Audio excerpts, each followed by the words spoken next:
oh, oh, just let me, oh. That clock keeps ticking like a metronome, and my thoughts keep telling me to get me home, but my thoughts keep telling me to let me, oh. Salut tout le monde, c'est Scara. Aujourd'hui on se retrouve pour l'épisode numéro 33 de la série T'as déjà joué avec. Ça faisait 4 mois que je n'avais pas sorti de nouvel épisode. C'est vrai que c'était un peu long quand même, depuis la QBB LSW. Mais aujourd'hui on se retrouve avec du lourd, du très très lourd, au moins une bonne trentaine de kilos pour ce MK48, donc qui est un énorme fusil mitrailleur. Et qui est vraiment sans doute l'une des armes les plus puissantes du jeu, alors que quasiment personne n'est au courant. Et oui, parce qu'il faut savoir que le MK48 tue en 2 balles, 3 balles des fois, c'est assez impressionnant, hein. Il fait des dégâts vraiment monstrueux. Mais alors son inconvénient, mais c'est qu'est-ce qu'il est lourd. C'est vrai qu'il n'est pas très adapté sur ce jeu, où on a vraiment beaucoup de petites maps et il faut beaucoup rusher. Là c'est vraiment, bon, c'est un peu le problème sur ce jeu là, c'est qu'il n'y a pas assez de grandes maps, mais vous pouvez très bien jouer avec cette arme là. Alors vous avez vu que je joue en mode soutien, drone de brouillage, microstation, vraiment pas plus loin que ça. Il faut vraiment avoir l'habitude de jouer plutôt en retrait avec cette arme là, toujours être un peu derrière ses alliés. Bon, c'est vrai que là dans cette partie là je m'en suis pas vraiment occupé parce que je jouais tout seul et donc c'est pas facile de faire des stratégies quand vous êtes tout seul. Mais vraiment prenez l'habitude d'être en retrait parce que vous aurez rarement l'avantage.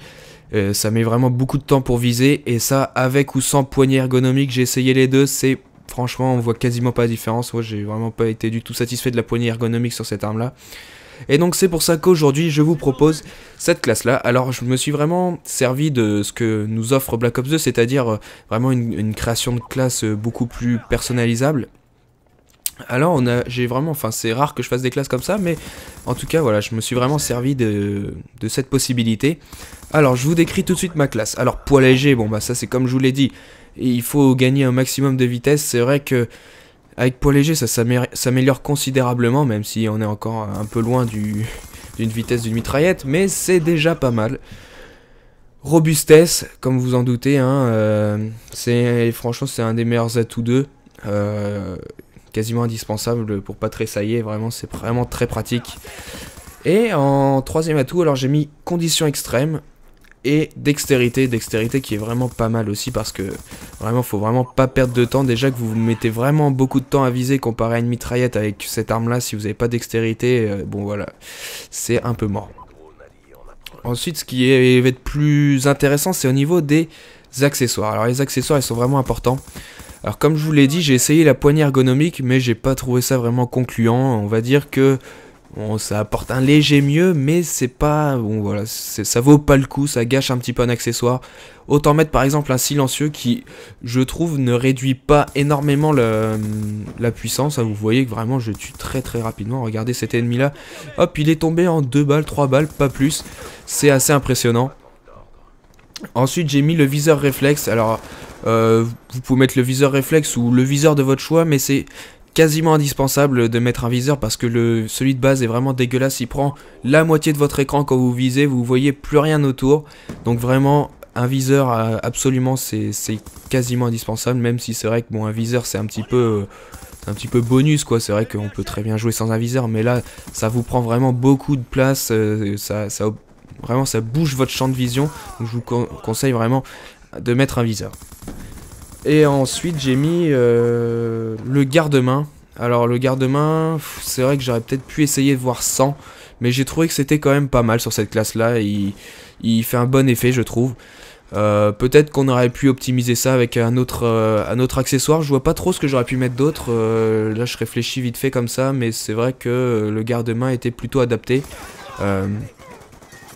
C'est vrai que ouais. Bon, elle a quand même une bonne précision cette arme là, elle a un peu de recul, mais c'est vrai que franchement ça me fait penser presque à un sniper. À la longue distance vous avez un avantage monstrueux avec cette arme là, parce que bah, en fait c'est une particularité des fusils mitrailleurs, mais ça marche avec tout ça. En fait les fusils mitrailleurs c'est ceux qui perdent le moins de puissance avec la distance des armes automatiques. Donc c'est à dire que une mitraillette, vous savez, à partir de 20-30 mètres il faut 4-5 balles pour tuer. Et bah là avec le fusil mitrailleur c'est au bout d'une distance beaucoup plus longue, et c'est pour ça que là vous voyez les ennemis qui sont assez loin, j'arrive vraiment à les tuer très facilement. Donc c'est pour ça que le silencieux aussi ne fait pas perdre, enfin je trouve ça vraiment pas du tout choquant de le mettre, ça fait pas perdre énormément de puissance.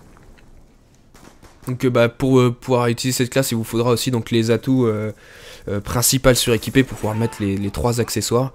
Et puis soif d'atout 3 pour pouvoir mettre les 2 atouts 3, tout simplement.